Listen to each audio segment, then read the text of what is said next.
Hello there everybody, my name is Bloomer Brown and welcome to Simplerockets 2, the latest addition to a family of physics sandbox games from the talented group over at Jundroo, who, as they say in their own words, like to make video games. And I can honestly say that having played through this a little bit last night, they also seem to be pretty good at making video games. So as many of you will remember, the original Simplerockets was something of a 2D version of Kerbal Space Program and was designed for mobile and was pretty well received if I remember correctly, though I never did actually manage to get around to playing it for myself. And now, aside from a few other physics games, they also released a similar title in the form of Simple Planes, which was a 3D game basically functioning as a standalone flight simulator. This time around though, the two games have been combined to give us something of a Kerbal Space Program analogue. Now this is an alpha at the moment, but it seems pretty stable and runs like a dream, due in no small part to the fact that this is being designed as a mobile game, though possibly more suited to tablets than mobiles in my opinion. Though for now, unfortunately, there is only a PC version available on Steam. So without further ado, let's jump in and see what Simplerockets 2 has to offer. And with a smooth transition, we are in. So hitting play allows us to start off with some basic tutorials and challenges, though there is a sandbox mode as well, which is what I will be taking a look at in this video. The game also comes with a number of pre-built rockets, including a Saturn V and Delta Heavy analog, which look fantastic, though I didn't seem to notice them this time around since this was my first playthrough. So skimming through, we can see a nice selection of missions to run, from basic altitude records to orbital flights and even a shuttle landing, because yes, this game does allow us to build functioning space planes, which no doubt I will be attempting in the future. Though for now, I think I am going to try to build out a simple rocket to see about getting into orbit around this mysterious planet. So yes, this is our VAB or our craft builder, and looking through the menus it feels rather familiar, and yet there are some notable differences. As it turns out, we have access to a pretty comprehensive list of parts ranging from basic tanks and engines to docking ports, and even a nice selection of rover parts. The building system is pretty intuitive though. I am coming to this as a Kerbal player, so I might be at something of an advantage. The notable difference between this and Kerbal is that all of the parts are procedural.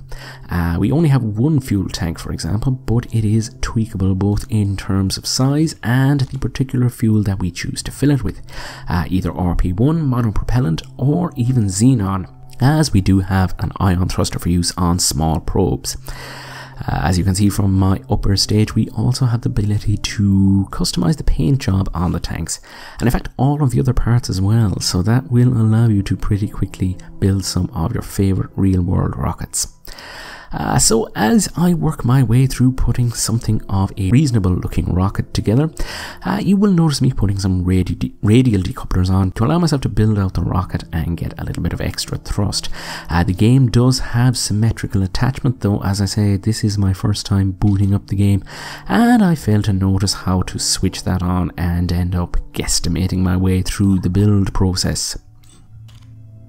And after a little finagling around, I managed to get myself set up with something that looks like it may be able to get to orbit, though I don't know what the Delta V is on this or even how much I would actually need to put myself into orbit.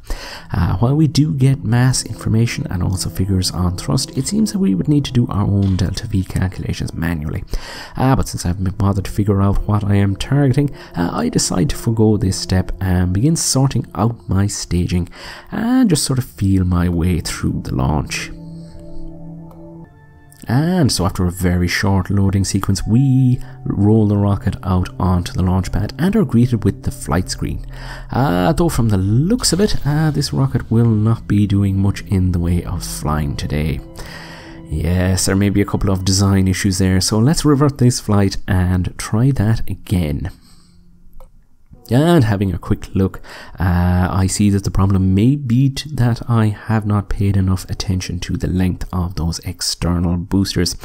Incidentally, this can be tweaked by entering values into the resizing menu located on the left, but I opted to just eyeball it and rush back out onto the launch pad, eager to try again. And my tweaks seem to have worked pretty well, though I feel myself longing for the launch claps of KSP as I lock my controls, which is basically the same as activating SAS in KSP. And I begin making my ascent, steering my way through a rough gravity turn, though since I'm actively controlling it, I suppose it could be said it's not actually a proper gravity turn. And while the WASD keys and the Q and R do control pitch, yaw and roll, I opt to use this on-screen interface to carry out the steering. Now this is not actually the second attempt. I had a few false starts as I tried to guesstimate my way through this orbital insertion. One of these failures was due to a slight staging mishap, which unfortunately left me without an engine. Now, from what I can tell, this planet seems to have a slightly higher gravity than that of Kerbal, and the atmosphere also seems to behave a little differently, and I find that as I'm sort of feeling my way through this, a more aggressive turn than what I am used to seems to work a little better. In this case, I am pushing myself over to about 45 degrees by 6 kilometers, and then basically managing my time to apoapsis as I aim for something around a 100 kilometer orbit. Since I have no idea where the atmosphere actually ends on this planet, I think that it's probably better to err on the side of caution for this first orbital flight. So there you can see me pushing myself upward, and eventually I reach something of a half-decent suborbital trajectory and begin carefully trying to circularize the orbit. So long as the time to apoapsis doesn't start to decrease and I can pick up enough horizontal speed, I should be able to make it. Though I do think I would have struggled with this a little more if I hadn't spent so much time in Kerbal.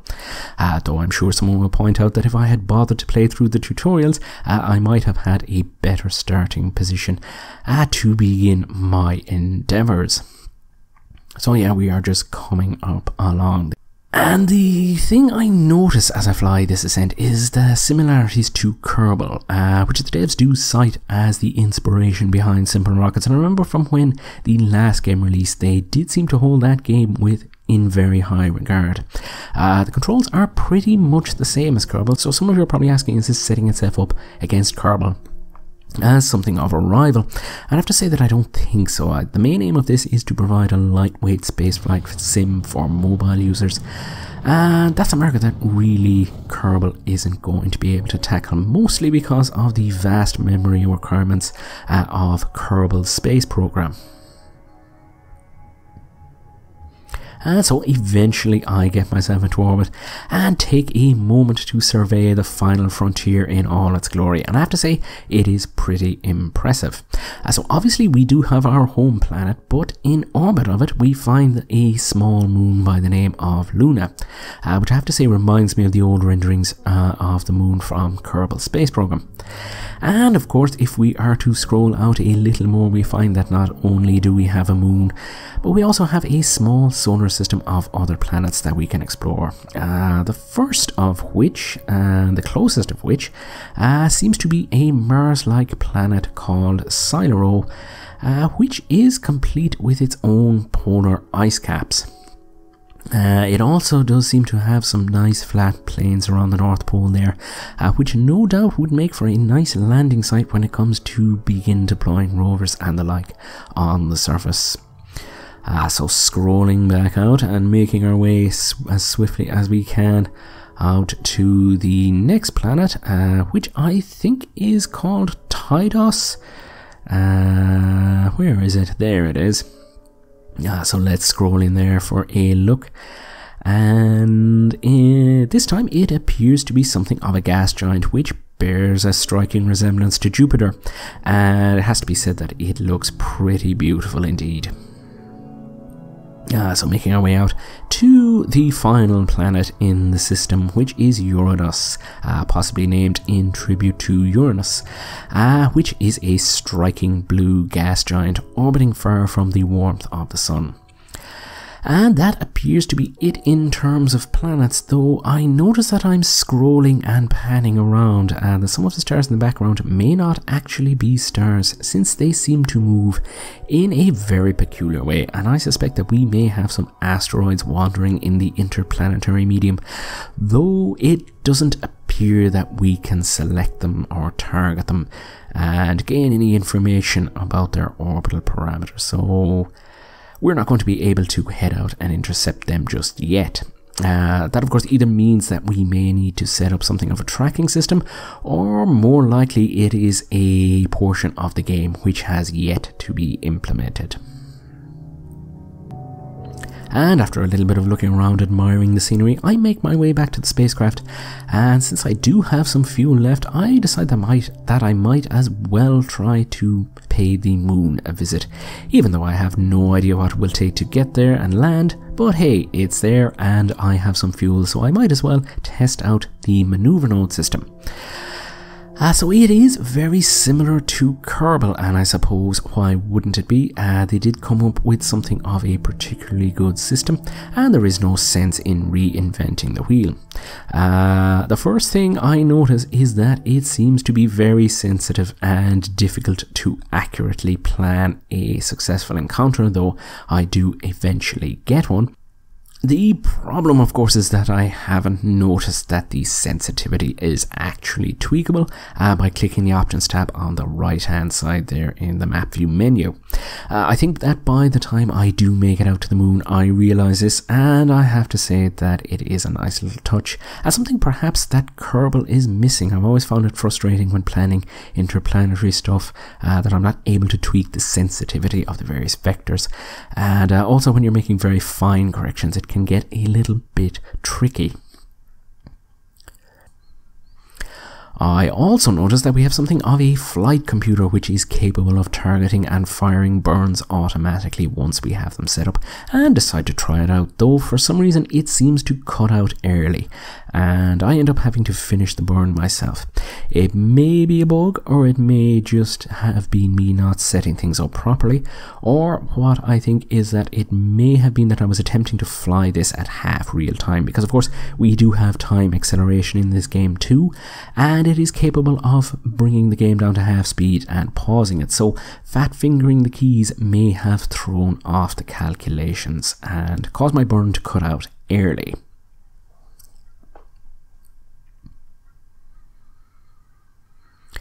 So yes, just trimming down my maneuver there, and we can see that there is no shortage of useful information on screen.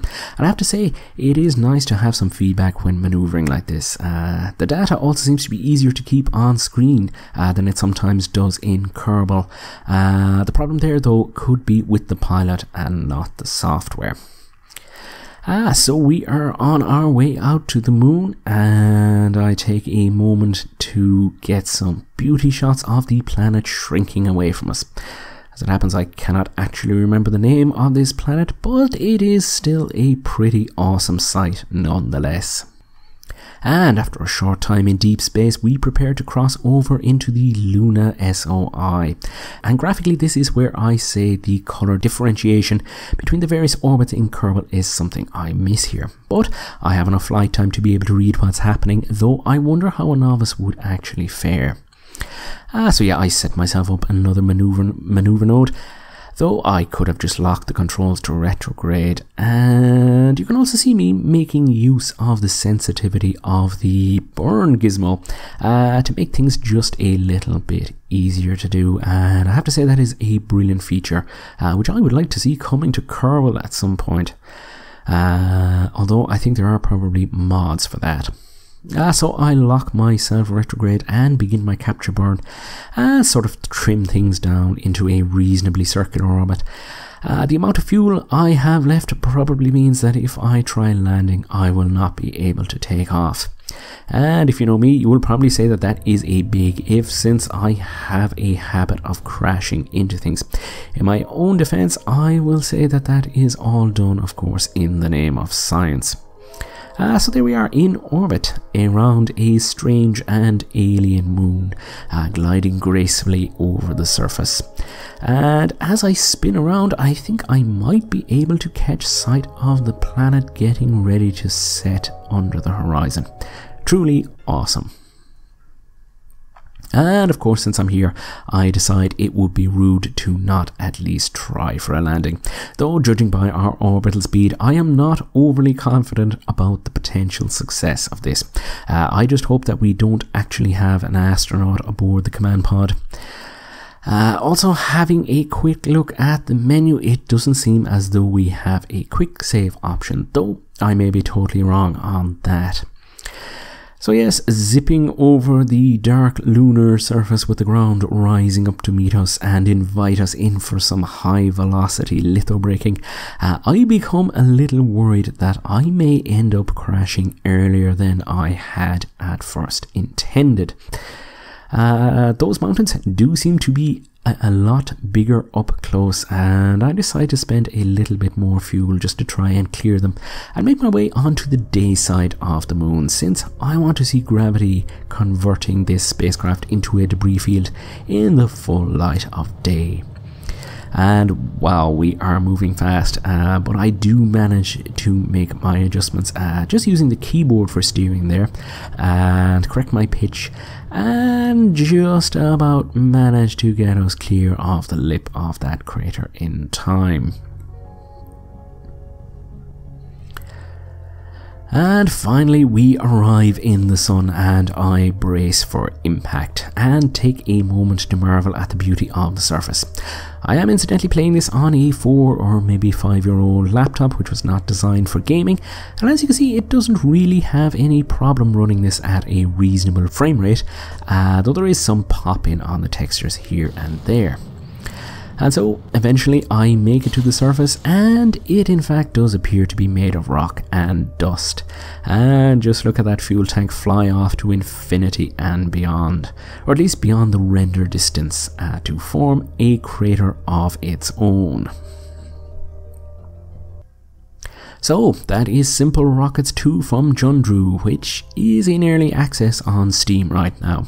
As it happens, there is a special offer on at the moment, which ends on November 15th, with the game selling for 15% off, and is well worth checking out if you have a hankering for some spaceflight simulators.